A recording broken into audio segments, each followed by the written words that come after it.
nandito siya, ay humiling sa akin. Hindi naman ako, hindi ko naman siya mapayak kung gusto niya magsalita. Siya, si Linda.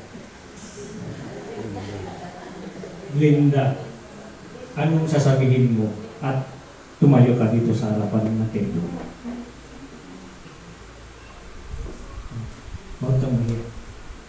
Magandang hapon po sa inyo lahat po, minamahal ko kapatid. Nais ko po na humingi po sa inyo ng kaunting tulong po para po sa namatay ko pong pamangkin.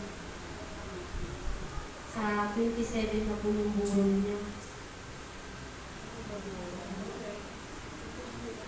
Galing po sa inyong puso. Salamat po.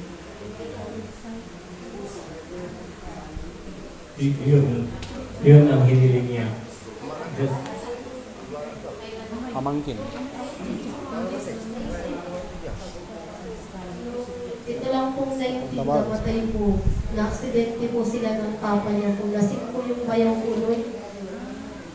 Tapos nakangkas po yung bata sa harap. Na-aksidente po sila sa kutsi. Namatay po yung pamangkin ko po. Binalita din po yung sa Anyangan.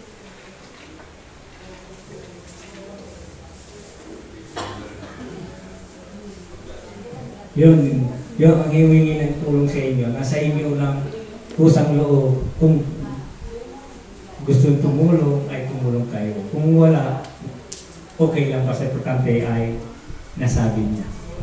Isang pamilya. Di ba, Mami?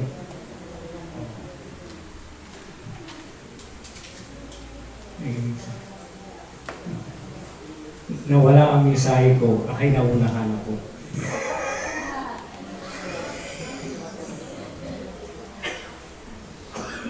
Ang mensahe ko sa taas ay nawala. Naunahan ang paghingi ng tulong sa isang pamilya tayo, no? Oo.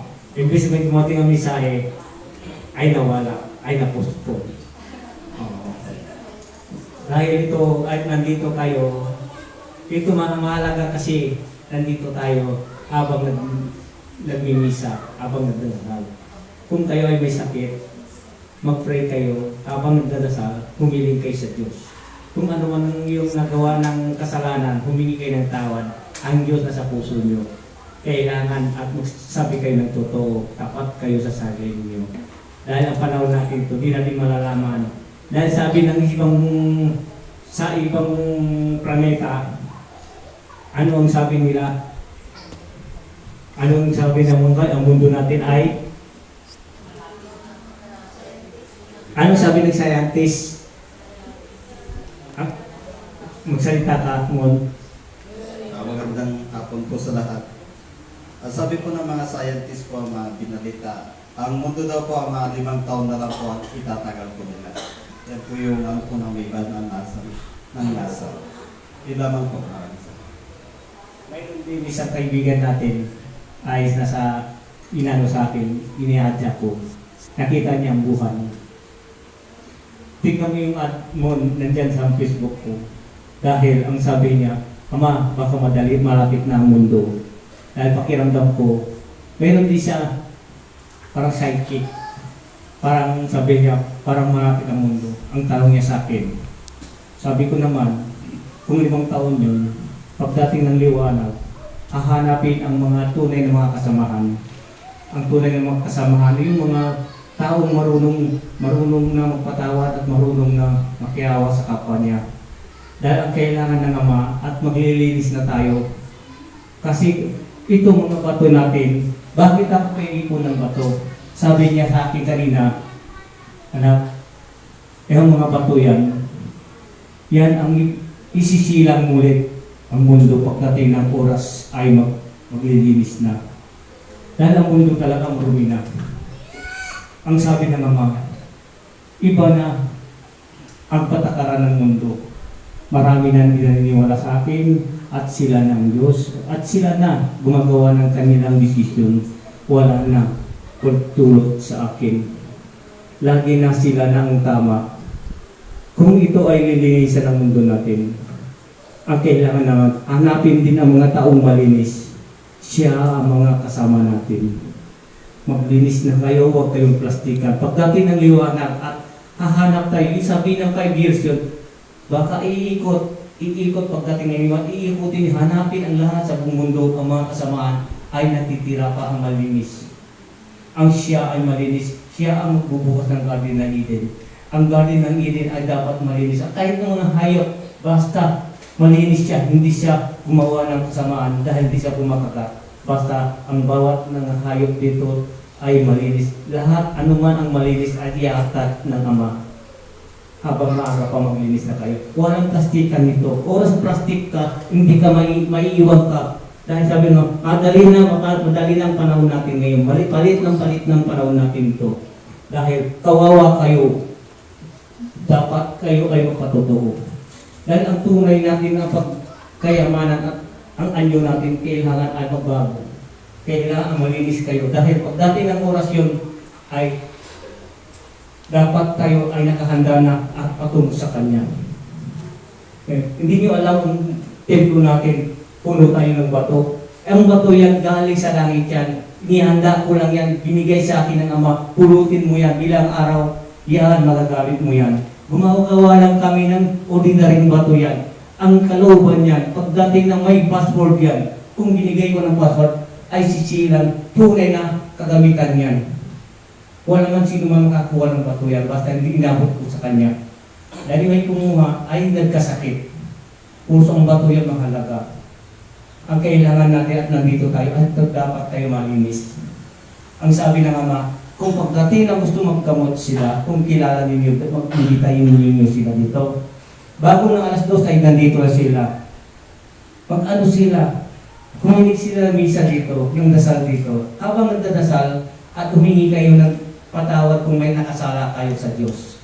Ngayon, kung ano man ang hiniling nyo sa Kanya, humiling kayo habang nagdadasal dahil ang kailangan ng Diyos, magpatotoo ka lang sa sarili mo, ang Diyos ay nasa iyo. Amen? So, dahil sa atin ito ang kailangan ang pagbabago. Ang pagbabago ay siya ang tunay ninyo. Mayroon pagbabago sa inyo. Baka siyang Diyos na ang sa inyo. Huwag na kayo paliguliwalang kayo magpagka-plastic-plastic. Pagdating ng oras yun, maging gusot-gusot kayo, plastic na kayo, durug-durug kayo dahil di kayo kukunin. Dahil walang katotohanan mangyayari pagdating sa natin sa taas. Dahil ang dating ng oras, yun ang paraiso ng Garden Eden. Doon kayo papasok niya. Dahil yung si Adan at Eva nagkamali, itinanggal niya. Ngayon, ang gusto ng Ama ay malinis din at papasok doon. Amen? Huwag kayong baliwalain yung pagdating yung oras, yung panahon. Madali na ang panahon. Hindi natin alam kung kailan tayo kukunin na kung panahon. Parang magnanakaw lang yan. Handa nyo ang inyong sarili. Hindi nyo alam. Pagdating ng oras yun, doon nyo kayo magsisisi. Doon na kayo magbago. Wala na, tapos ng lahat. Ang pagsisi sa huli, wala sa una. Tandaan ninyo, ang kamatayan natin, ang Diyos lang ang nakakalam kung kailan tayo kukunin niya. Dito, dapat mabuhay tayo sa marangal. Mabuhay tayo, kumain tayo sa marangal. Galing sa kabutihan. Ang katawan nito ay isang banal. Binigyan tayo ng katawan, dapat alagaan ninyo. Binigyan kayo ng isip, dapat ayusin ninyo. Tumupad kayo kung sino nagbigay sa inyo. Huwag kayo mas mahigit pa sa Kanya. Dahil siya ang Diyos. Kailangan sa Kanya tayo magkumbaba. Dahil siya ang buhay. Kung wala siya, wala tayo dito sa lupa. Amen? Amen. Yun ang aking sasabihin sa inyo. Handaan ninyo. Paulit-ulit ko na sinasabi sa inyo dahil palapit na habang kayo ay hindi nagbabago, ingatan ninyo ang inyong sarili. Pagdating ng oras, iiyak kayo para kayong putik, marumi, para kayong uwing daludulog. Basta pagdating ng oras, kawawa kayo. Hindi nyo alam ang gagawin niyo. Kahit anong gagawin nyo, wala nang pakialam ang Diyos sa inyo. Dahil wala kayong pakialam sa Kanya. Dahil sarili nyo ang Diyos. Kailangan magbago na kayo habang maaga pa. Dahil itong mundo natin, pagsamantala lang tayo dito sa lupa, ang tunay natin tahanan na isa sa Kanya, nasa taas. Dahil huwag mo mag-ipon ng kaya kasamaan dito sa lupa. Mag-ipon kayo ng kayaman ng kabutihan para bumalik kayo sa ating tunay na tahanan. Hindi ito ang tahanan natin. Hindi ito ang tahanan natin. Ang tunay nating tahanan sa taas. Dito, pagsamantala lang tayo dito. Dito lang tungtungan ng lupa ang pagbabago. Huwag na kayong paligoy-ligoy pa. Plastic-plastic lang pa. Dati ng orasyon, hindi na kayo makabalik sa kakaroroonan ninyo. Di nyo na alam ang gagawin nyo. Maiiwan kayo sa ere. Amen? Yun ang sinabi ng Diyos sa akin ngayon. Yan ang pinapaliwanag ng Diyos para sa inyo pagbabago ninyo. Ang tunay nyo tahanan saan? Dito sa lupa. Habang kayo kumakain na tumutubo sa lupa pa rin kayo babagsak ang iyong katawan. Ang iyong espiritu ay nasa taas. Dahil ang katawan niyang gawa sa lupa pa rin kayo babagsak. Amen? Tama hindi? Yun ang aking tunay sinabi ng Diyos. Dahil yan ang gintong aral para sa atin. Yan ang binaba ng Diyos sa atin. Amen? Amen. Maganda ba ang kanyang misahe? Hindi. Maganda po. Alam nyo na, kung siya ang tunay nating tahanan, walang kayamanan matitira, madadala sa lupa. Ang sa lupa ay sa lupa ay sa langit, sa langit. Ang tunay ng kayamanan, ang iyong ugali, totoo. Huwag kayo magbigay, mag-anuman kung alanganin kayo. Nakaka-pointer kayo doon, nakasulat kayo. Ikaw, hindi ka totoo. Nagbigay ka dahil hindi ka totoo. Dahil plastic ka. Kaya hindi mo alam, nakasala ka pa. Mabuti huwag ka na magbigay para di ka makakasala. Amen? Yun ang aking sasabihin. Yun ang mensahe sa taas. Dahil ang pagbibigay, galing Puso.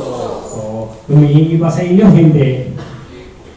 Hindi humihingi. Ang pagbibigay nyo ay tunay galing sa puso. Ang Diyos lang gagawa rin ng paraan. Kung yung pinagbigyan nyo ay hindi makatulong, gagawa ng paraan yan, may magbibigay din sa inyo. May gantimpala rin. Gagamit sa ibang tao para sa inyo. Kung hindi sa trabaho, sa negosyo, maraming bagay. At kagalingan ninyo at kalusugan ninyo, maraming bagay ang paraan binigay ng Diyos sa inyo.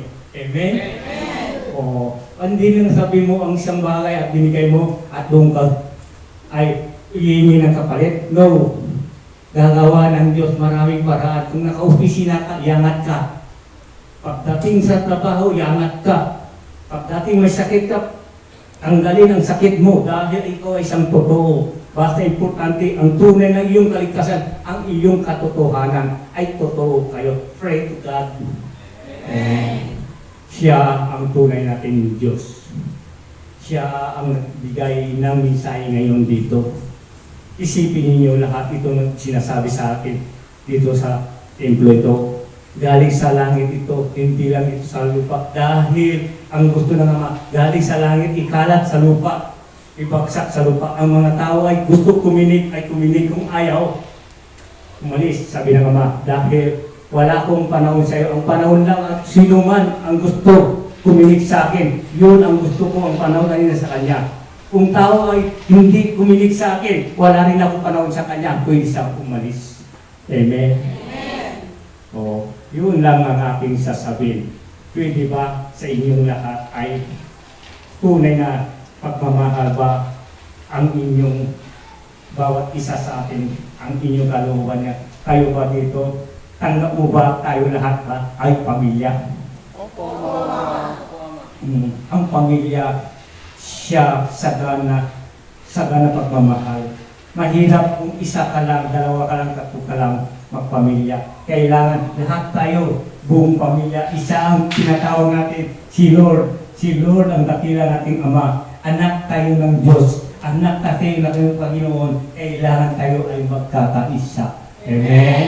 Kanya-kanya tayo bahay, kanya-kanya tayo gawain, isang patungo natin kung Lord pa rin. Amen? Yun lang naman ang aking sasabihin. Maraming salamat po.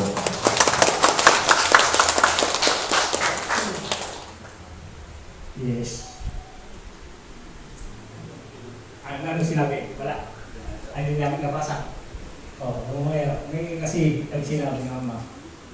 Dahil pa niyan, may binanggit, katapos kagabi, ang panaginip ko yung galing sa mga bata ko. Kalaro ko, sa mga bata. Nagpupistahan kami, biskwit kung biskwit. Kung sino ay makahanap sa isang biskwit, ikaya niya yung biskwit niya, ang bayad biskwit din. Oh, kasi yung biskwit kakunti lang. Kung nagkatamaan yung biskwit, mabuksan niya, bayaran ko rin ng biskwit. Yung biskwit, wala na, iba na naman. Dahil ang kailangan at gutom na kasi. Dahil ang kailangan natin, isipin mo ha, ang laro namin noon, yung bata pa, hawak kahit tinapay lang, durugin maliliit. O, kato, ganun-ganun lang kamay. Ikot-ikot, katauso. Kaya tayo, kung gano'n, babayaran ko tumaya. Pag wala, atin yun lahat. Kung gano'n, babayaran ko yung biskwit ko. Walang pera, biskwit kung biskwit. Yan ang naroon ng mga bata. Ngayon lang nakapera, no? Doon masaya. Dahil lahat ng bagay ay masaya. Ito ang ating kapatid. Kung gusto niyo tumulong, tumulong kayo. Dahil si Glinda ay isang mataba. Ay isang malusog. Saan simula ang pataba? Di ba sa malusog? Malusog. Di ba yung malusog? Sabi niya ay malusog. Ito no. Inangat yung sarili niyo no. Yung matabalan. Iba yung malusog. Masusok mo na bago tumaba. Yun lang naman. May hawak na kahot si Glinda. Ito, Glinda, may sasabihin ako sa iyo. Pakinggan ninyo ha. Basta pagpunta mo dito, kailan, kahit wala kang gagawin, pasya ka lang lagi dito. Huwag ka naman yung may kailangan ka dito ka. Kasi nakikita ko yung may sakit ng pan, dala ka nyo, may sakit ka, dito ka. Wala kang bagay ay napunta wala kang sakit at wala kang dinala may sakit. Kailangan yung wala kang sakit tutok. Tulad nila yan. Yung pamilya mo kami. Dahil kailangan ko. Dahil ito sa atin dito, harap-harap ang isang pamilya para walang magtampok. Tama hindi? Tango ko. Sabi mo ay, ito tayo. Tama mo hindi? Kasi magsalita ko tayo. Yun. Isang pamilya tayo. Correct. Sige. Maglibot ka na. Kung may maabot, salamat mo wala, salamat pa rin. Dahil ikaw, bumunod tayo. Kung wala kang bumunod, nagkailan ng kamay nyo, okay na yan.